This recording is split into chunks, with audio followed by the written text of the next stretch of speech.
Oke teman-teman seperjuangan, di sini ada Samsung J1S yang kasusnya sesuai di judul ya. Ini nggak bisa disentuh sama sekali. HP ini hidup dalam keadaan normal. Kita nyalakan terlebih dahulu.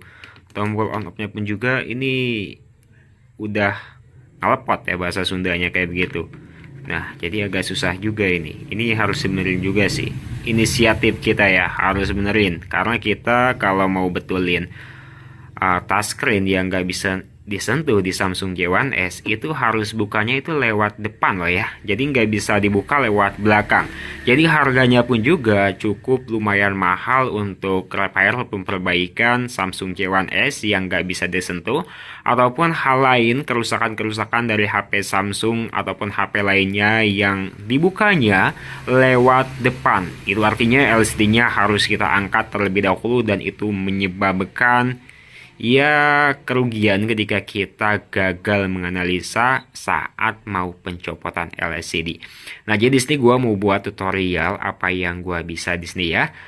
Sebelumnya di sini ya yang belum subscribe silahkan di like dulu ya dan di subscribe agar channel kami itu tetap terus berkembang di dunia pendidikan informasi teknologi seputar servis handphone untuk pemula ya. Karena kita pun juga masih sama-sama pemula jadi ya kita masih sama-sama belajar untuk menjadi yang terbaik untuk pelanggan kita. Nah ini nggak bisa disentuh sama sekali, bisa kalian lihat ya, nggak bisa disentuh sama sekali. Nah ini nggak ada satupun yang bisa disentuh. Kalau misalkan bisa setengah-setengah itu artinya touchscreen-nya yang rusak, tapi kalau nggak bisa semuanya itu bisa diartikan ada jalur yang putus ataupun korosi terkena air. Di sini gua menggunakan separator karena harus dipanasi terlebih dahulu jika kita mau mencopot si LCD-nya. Kalian bisa menggunakan separator ataupun pemanas ya, pemanas LCD mesin.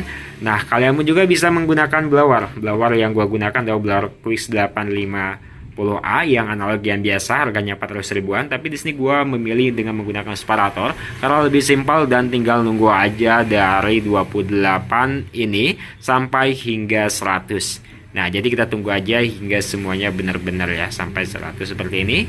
Oke, kita cut. Nih, jika sudah sesuai aturan ya, sudah 100 lebih ataupun 100 pas. Di sini kita tinggal matikan aja dan ambil handphonenya, lalu kita servis dan buka LCD-nya langsung.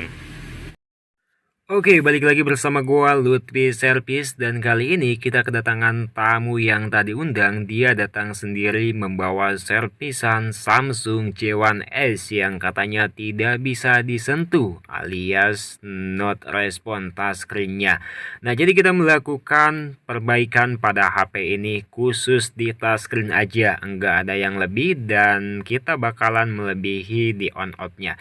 Nah, ada yang spesial di HP-HP Samsung kebanyakan di HP Samsung ini dibukanya itu lewat depan. Jadi resikonya itu sangatlah tinggi sekali. Jadi untuk kalian semua yang mencopot LCD lewat depan, diharapkan kalian harus mengetahui triknya. Triknya kalian cukup memasangkan baterai dan si fleksibel LCD-nya kembali, lalu kalian nyalain untuk si HP-nya agar tidak terjadi kesalahan pada saat kalian memasukkan pencopot LCD ataupun mika ke bawah tulangan ataupun frame dari LCD-nya karena ditakutkan dia menyentuh bagian touchscreen dan lapisan LCD yang dapat mengakibatkan blank hitam. Nah, karena kalau seperti ini kita jadi bisa mengetahui apakah ini benar atau tidak cara mencopotnya. Kita bisa tahu dalam keadaan HP menyala dan HP tidak bereaksi sama sekali, nggak ada blank hitam sama sekali, jadi antisipasi kita sudah aman dan cara merojok kita juga sudah aman. Merojok itu artinya memasukkan mika ke dalam bawahan LCD. Sudah benar dan sudah menyentuh frame, bukan bagian pertengahan antara touchscreen dan LCD. Ini LCD Orient dan lemnya pun juga lem Orient pabrik. Di sini gua tidak menemukan ada lem bekas si Tusar ya. Jadi di sini masih Orient. Gua analisa di sini adalah konslet yang mengakibatkan putusnya jalur antara si touchscreen ini ya, si fleksibel touchscreen ke soket touchscreen yang ada di LCD. Di sini kalian harus menganalisa dari beberapa jalur yang dimiliki oleh jalur touchscreen dari semua handphone. Yang pertama kalian analisa dari soket touchscreen-nya terlebih dahulu. Di sini terlihat ya, soket touchscreen-nya itu karatan atau korosi. Di sini gua perbesar. Nah, kalian bisa melihat di sini ada bekas endapan air yang sudah menjadi karat ataupun sudah menjadi korosi. Nah, solusinya cukup mudah sekali. Kalian tinggal menggunakan sikat gigi apa aja kalian gunakan, lalu tambahkan sedikit thinner dan gosok-gosok di papan PCB HP Samsungnya. Nah, jika sudah bersih, kalian tidak usah menyolder ulangnya untuk membersihkannya lagi, karena dengan menggunakan thinner, si cairan ataupun si kotoran korosi yang menghambat arus listrik jalur, dia sudah bisa normal kembali karena sudah tidak ada korosi dan sudah dirasa aman. Dan di dalam soket touchscreen-nya pun juga di sini terdapat korosi ataupun endapan air yang enggak lumayan banyak banget dan masih bisa dibersihkan dengan menggunakan thinner. Kalian cukup bersihkan aja dengan menggunakan alat seadanya, sikat gigi yang bisa kalian ambil di WC kalian dan thinner yang bisa kalian colong di material. Oh, enggak gitu juga ya, kalian harus membelinya dan jangan kalian menggunakan apa yang tidak kalian miliki. Jadi beli dulu lah. Nah, di sini cukup gampang dan mudah sekali sih kalau cara mengatasinya itu seperti ini. Yang bikin sulit dan yang bikin harganya mahal itu karena bongkarnya itu lewat depan. Resiko lebih tinggi dan ketika ada kerusakan yang mengakibatkan LCD-nya itu pecah, kita yang harus bertanggung jawab akan hal itu. Karena user mau HP-nya itu bekerja secara normal dan kita nyerpis harus dengan harga yang fantastis. Karena kenapa? Karena jika LCD tidak normal, tidak yang diharapkan sama user, itu kita harus mengganti dengan yang baru. Dan di sini gua di prank, awalnya itu nggak bisa disentuh, ternyata soketnya itu agak ngangkat sedikit yang bagian paling atas. Gua hidupkan kembali di sini. Apakah gua masih di prank sama soket LCD-nya? Karena untuk jalur touchscreen dan konektor touchscreen yang menyentuh ke LCD itu dirasa sudah aman dan sudah tidak ada konslet sama sekali.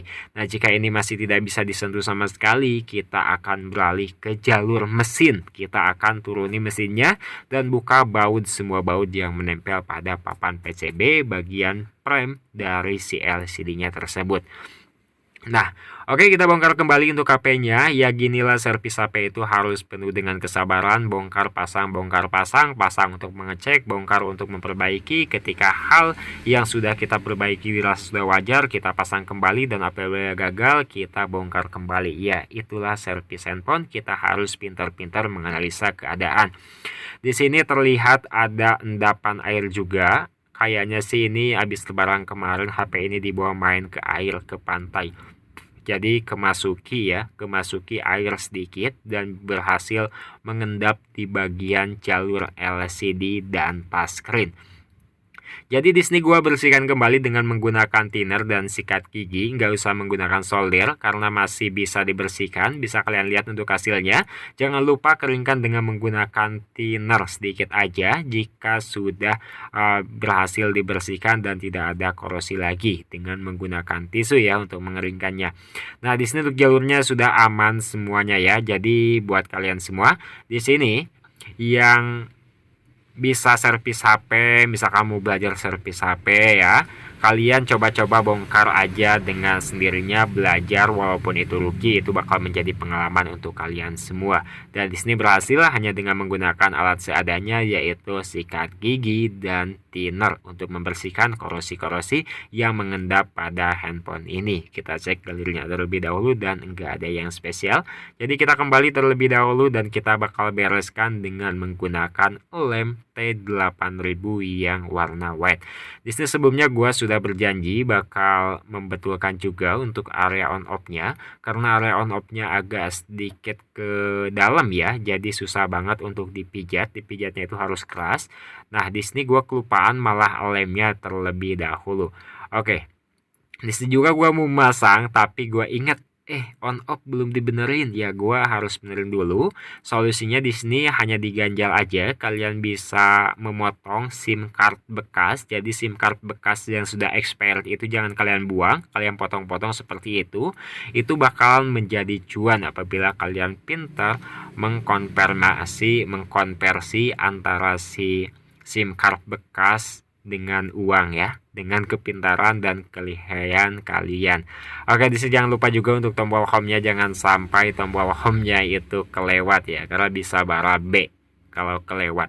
Oke, di sini kita coba untuk merapikan semuanya. Untuk tutup soket LCD ataupun fleksibel LCD juga kalian rapikan. Lalu pasangkan baterainya dan pasangkan penutup ataupun backdoor belakang dari Samsung ini.